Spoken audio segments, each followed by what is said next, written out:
We're back with more Real Talk with me, Rita Renee, and our topic once again are the stigmas, struggles, and success of the homosexual student. Now, we've already heard a little bit of Demario's story, and now I'm joined with another guest, Miss Luann Andes. Hi, Luann. Hi. Thanks for coming on the show. I just wanted to tell you that first. Thanks for having me. I'm glad to be here. Now, I'm sure you heard some of Demario's interview, and I wanted to know, we all know that the situations Demario's talked about aren't just isolated to Lincoln University or even just the college campuses. It's across the nation and across the globe. But what are some outlets that, since he's here at Lincoln, that Demario can take to, you know, vent about these kind of situations, or not just Demario, any student? Sure. Well, Demario is really fortunate in that he has the support of family, and it sounds like he's developed a good support system. And also, obviously, Demario has developed a good, strong sense of self-esteem, and I think he's pretty comfortable with who he is. And I think that that's probably the most important thing for students who feel like they don't fit in for whatever reason. It's important for them to develop a good, strong support system and to find others who do accept them and are supportive of them. So, and also to work on, you know, having a positive outlook and surrounding themselves with people who support them and accept them.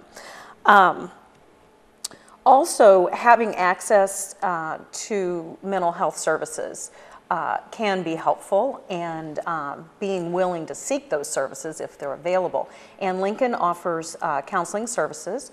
They're free, and they're free to all Lincoln students and confidential.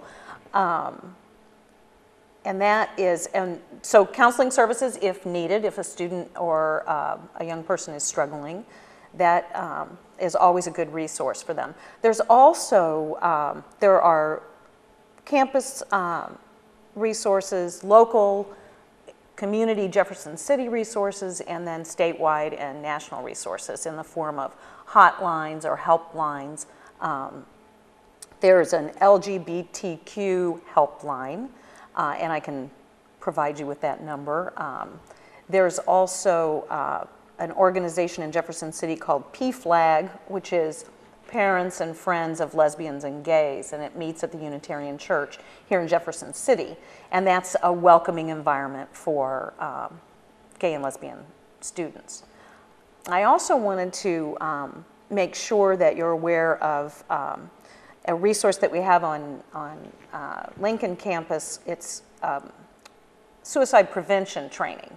And you talked a little bit earlier about suicide and the you know, the risk. The gay and lesbian community is at a higher risk for suicide, as is the African American community in comparison to Caucasians or heterosexuals. So there's just statistically a higher risk.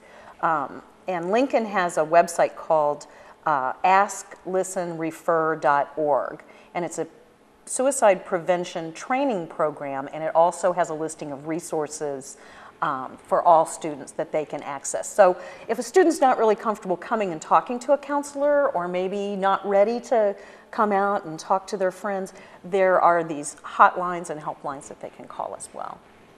And you talked to me that Lincoln has always had an academic counseling department, and they actually created your position for the need of having this on campus. Since you've been here in your position at Lincoln, has there been any complaints coming from, you know, the lesbian or gay, bisexual, transgender students? Have you seen a lot or any of that since you've been here? Not that I'm aware of. None have come to my attention. And I have worked with and talked to a number of students who are gay, but I'm not aware of any at this time. And it's my understanding from talking to other people in my department that there has always been a gay community on campus, and it's not been a real problem. I don't think there's been and I'm sure there are, you know, individual episodes and you know, peer-to-peer stuff where people are made to feel uncomfortable, but I don't know of any serious issues that are going on right now. Okay. When a student does bring a topic of harassment, or in Demario's case, a hate crime or an instance of bias of biased instances. What do you do with that information? Because you're confidential, so how do you handle that when there is something that needs to be handled outside of your department? Well, that would involve the student. It wouldn't be something that I would do on their behalf without their consent or without their participation. And harassment of anyone is unacceptable, and it violates the code of conduct at Lincoln University for faculty, staff, and students. So it would depend on the situation how it would be handled. If it's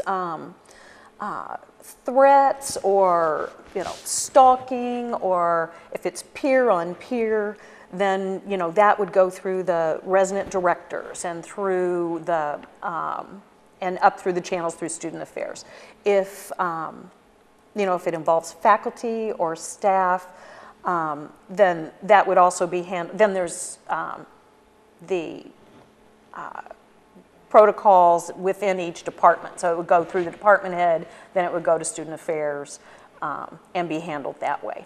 If it's a dangerous situation, then of course the police would be involved. And that's where, but again, it would need to include the student. The student would be the complainant. My role as a counselor would be to support that student and help them through the process and advocate for them. But it wouldn't be a breach of their confidentiality because they would be a willing participant in that. But it would be my job to encourage them to file a complaint or a grievance. It's definitely great to know that Lincoln has the counseling department and they created your position, because I can definitely see that there's a need for it on campus. With it being relatively new, do a lot of students know that they can come to you, or that there is somewhere to go to handle these kind of situations? Well, I'm doing everything I can to get the word out, and I've been recently, the last 2 weeks, I'm spending some time in each of the residence halls. I just set up a table, I talk to students as they come through, I ask them if they know about services, and if they don't, I share my business card, I tell them I'm there, kind of what we do, where we're located, and encourage them to seek services if they're struggling before it gets to kind of a crisis situation, in the hopes that we can avert a crisis. Before we go into our last break of the show, I wanted to ask, we've been talking about the location. Can you tell us specifically like what building and maybe where it's located in the building where they can go to counseling services? Yes, thanks for asking that. My office is in the Student Health Center at the Tompkins Center on campus. It's a one-story building. You just come in to the Student Health Center and you can ask to make an appointment with me there.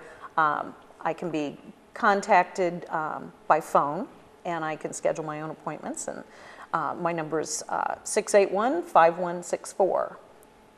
Thank you, Luann. If I can keep you up here a little bit longer, I do want you for the rest of the show, and we will be back with more of DeMario and his story. We've already covered the stigmas and the struggles of the homosexual student, but we need to talk about the success. So stay tuned, and we'll be back with more Real Talk with Rita Renee.